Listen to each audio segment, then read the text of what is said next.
My setup details and tips on this new Eachine SuperMarine SpitFire. It's in the 500 millimeter wingspan brushless series of warbirds.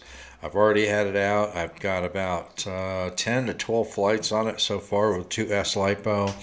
I've got my setup nearly golden on this plane, and so in my next flight session after this video, I'll be putting my first 3S flights on it. All right, so it's the Eachine branded SuperMarine SpitFire. It's made out of EPP foam, which is the most durable foam I've ever come across. It comes in a bind and fly or a ready to fly version. It has a 787 millimeter wingspan. I've measured mine at 490 millimeters, so just short of the 500 millimeter wingspan. The length is 400 millimeters. It's a full 4-channel. You've got ailerons, you've got elevator, rudder, and throttle. If you get the ready-to-fly version, the transmitter requires 4 AA batteries that are not included. The remote control distance is listed at 300 meters. This plane would get very, very, very small at 300 meters. I typically keep these little micro planes within about 150 meters of myself. The battery that it comes with, mine came with 2 batteries. They're 2S, 7.4 volt, 400 milliamp hour. The specs say it's a 20C LiPo, but what I received were actually 25C LiPos. Comes with a USB charging cable.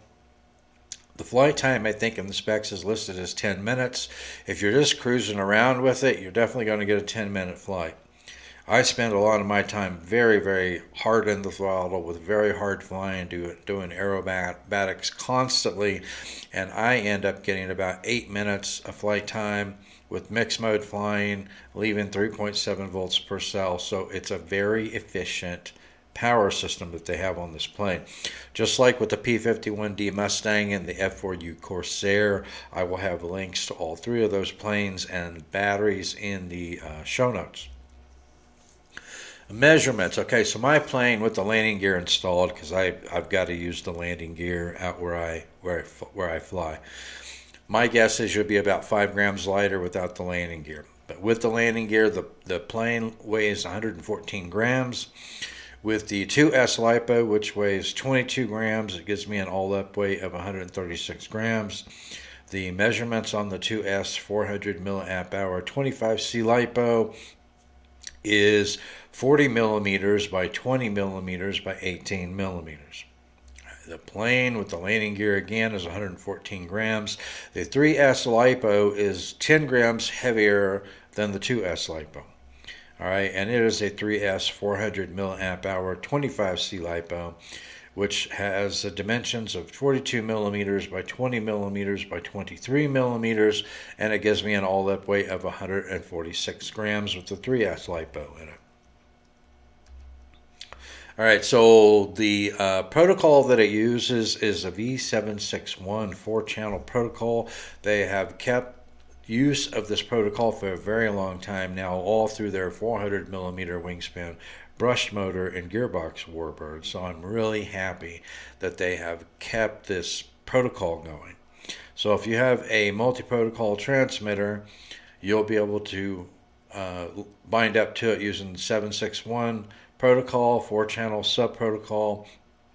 The channel order is ailerons on channel 1, elevator on channel 2, throttle on channel 3, rudder on channel 4, and gyro modes are on channel 5. So you're going to want channel 5 on a 3-position switch if you want to be able to use all the gyro modes, the beginner, intermediate, and advanced modes.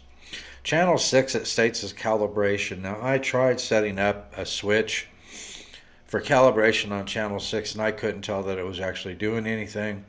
Channel 7 is a stunt button that actually does work. I've had that set up on my transmitter and tested it with my Radiomaster TX16S, so the stunt button does work. I have not set up or tested the channel 8 and channel 9, but channel 8 is activation of your return function, or it's really a U-turn function. So you activate that on channel 8, you initiate it on channel 9. And I don't use that. It's not a return to home. It just is a U-turn from the direction in which you launched it. Okay. The power system, it has a brushless 1806 motor. It is a 1900 kV. It's rated for 2S to 3S. This plane has excellent power on 2S. I mean, you will be able to do whatever aerobatics you want to do on a 2S LiPo. Really, really good power on 2S. Very good amount of flight time. I haven't flown it on 3S yet, but I have flown the P-51D Mustang, and I have flown the F4U Corsair, which I think have the same power system, and I've flown those on 3S, and they are cloudbusters on 3S. So I have no doubt this one is going to be a cloudbuster on 3S. All right, so in the box, in the bind and fly version, you get the Spitfire airplane, you get 2 batteries, you get an instruction manual, you get the USB charger, you get a 3-blade prop, and you get the landing gear.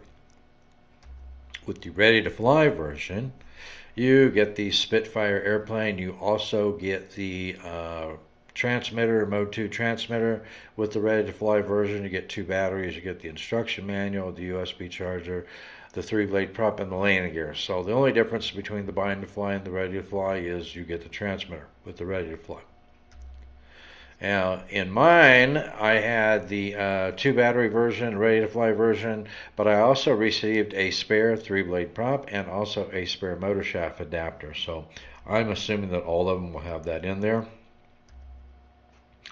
Additional features, I think I mentioned it was EPP foam, which is the most durable foam I've come across as far as RC aircraft. It has that 6-axis gyroscope with the 3 modes I spoke about. In beginner mode, it's rock solid.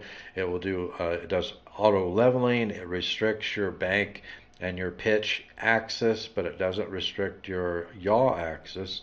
And even in fully stabilized mode, you can perform some very tight turns with this plane. All right, the stunt button works fine. You can do rolls, you can do loops with it. We spoke about the 1-key U-turn function. It also has a 1-key takeoff function. It has a lost aircraft locator function, so you can use your button. I think it's the throttle trim button. I think if you push it up and hold it up, it will initiate the aircraft locator. So it has a beeper on the receiver gyro servo board on the aircraft, so it will start beeping so that you can locate it by sound. That is a really nice function. I have had micro aircraft that didn't have that function, and sometimes it takes me 15 to 20 minutes to locate it in all that scrub out there in the desert. Especially if it's a color that matches the desert floor, you know what I mean? All right, so, and it has overrange and low battery alarms as well. So it will let you know if the battery gets low. If you get close to the edge of the control range, it will also beep you and let you know that. That's really handy. All right, you have a foam access panel where you can actually get to the receiver servo gyro board. It also has SBUS and DSM ports on the board. You can install an SBUS or a DSM receiver on the board that supports the protocol that your hobby grade transmitter will be able to bind to. Elevator and rudder servo linkage is the servos are located in there, so you can adjust the servo linkage. The aileron servo port is in there, and you won't be able to see it in the image, but the ESC board is also located right at the tail end of the compartment there. So I think that you would be able to get to it easier from this compartment than from the battery compartment. All right, so here's what the compartment looks like. So you can see right here, there's DSM on the board. So the first port that you see here is for your DSM satellite receiver, and then the second port is for SBUS receiver. The only modification that I made, other than making sure that the servo arms were as squared up as I could get them when the transmitter sticks were centered, is I didn't have quite enough elevator authority, and my elevator linkage was in the inside hole on the servo arm for the elevator. So all I did was move that linkage to the outer hole on the elevator servo arm, and that gave me plenty of elevator control authority after I did that. So other than trimming out the plane, that's the only adjustment I made on the default linkage. On my control horns, all the linkage is connected into the center hole of the ailerons, the elevator, and the rudder. and so I have plenty of authority with that linkage set up on all my control surfaces. All right, so as far as my CG, I've got this almost to the point where I can switch it from fully stabilized mode to full manual mode, and the plane doesn't even twitch. Okay, it's not quite there yet, but it is so close. All right, so I have found that having 5 grams of nose ballast weight with the 2S LiPo gets a CG that I want. It handles really well. It's very stable. It maintains its attitude at cruising speed, and handles the same way in full manual mode. So my CG is located just 4 millimeters forward of this channel here where the main wing spar is. All right, so we are back to the beginning. All right, so there will be a link to the Spitfire in the show notes, a link to the P-51D Mustang, and a link to the F4U Corsair. Those are the 3 that I know about so far that are part of this Legend series 4-channel brushless 500 millimeter Warbirds. Okay, so the links to all those will be in there. Links to the playlist will be in there, as well as links to the 2S and 3S LiPos for all 3 of these planes will be in the show notes. All right, so that is my setup details and tips for the Spitfire. If you haven't watched any of the flight videos yet, take a look at them. That's a wrap on this episode. Thanks for watching. I'll see you next time in the Tinkerz Lab.